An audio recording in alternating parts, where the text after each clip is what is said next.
मूलाधार चक्र ये पहला चक्र है। इसे एक्टिव करना बहुत ज़रूरी है। हम बाकी के चक्रों पर तभी जा पाएंगे, बाकी के चक्रों का ज्ञान हम तभी ले पाएंगे जब हम मूलाधार चक्र को एक्टिव कर लेंगे। दोस्तों, मूलाधार चक्र को एक्टिव करने से हमें कोई शक्तियाँ नहीं मिलती है, लेकिन मूलाधार चक्र एक्टिव करने से हमें ये चक्र उन शक्तियों के लायक तैयार करता है ताकि हम उस शक्ति को अपने अंदर ग्रहण कर सकें। यानी कि अगर तुम इसको एक्टिव करते हो तो इससे तुम्हारी नींव मजबूत होगी, स्ट्रांग होगा, लेकिन इससे कोई तुम्हें आध्यात्मिक ज्ञान नहीं मिलेगा। ये चक्र तुम्हें आध्यात्मिक रास्ते पर चलने के लिए तैयार करता है। अब दोस्तों, मूलाधार चक्र से आगे के चक्रों पर चलते हैं। जब हम आगे के चक्रों पर जाना शुरू करते हैं तब एक एक चक्र का हमें ज्ञान होना शुरू होता है, जैसे कि स्वाधिष्ठान चक्र, विशुद्धि चक्र, मणिपुर चक्र, अनाहत चक्र। इन सब चक्रों का हमें ज्ञान होता है, क्योंकि अगर हमें इन चक्रों का ज्ञान नहीं होगा तो हम थर्ड आई की जो एनर्जी है उसको कैसे झेल पाएंगे। क्योंकि जो अनाहत चक्र है, अनाहत चक्र क्या है? प्रेम से भरा होता है।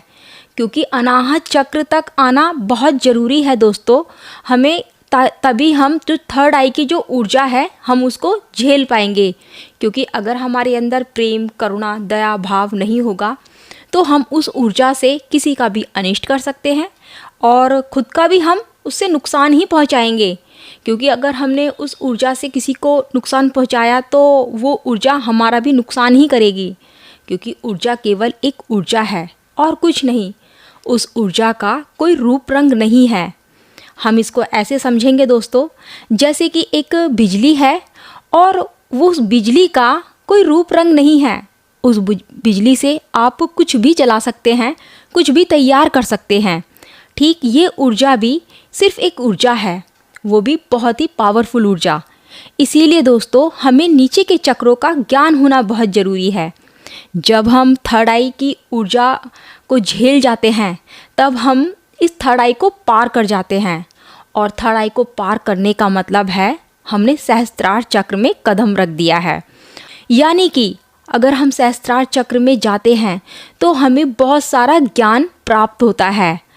अगर हम इस सहस्त्रार चक्र को और ज़्यादा मजबूत करते हैं तो हम इन सभी ज्ञानों से भी मुक्त हो जाते हैं, हर चीज़ से मुक्त होना शुरू हो जाता है।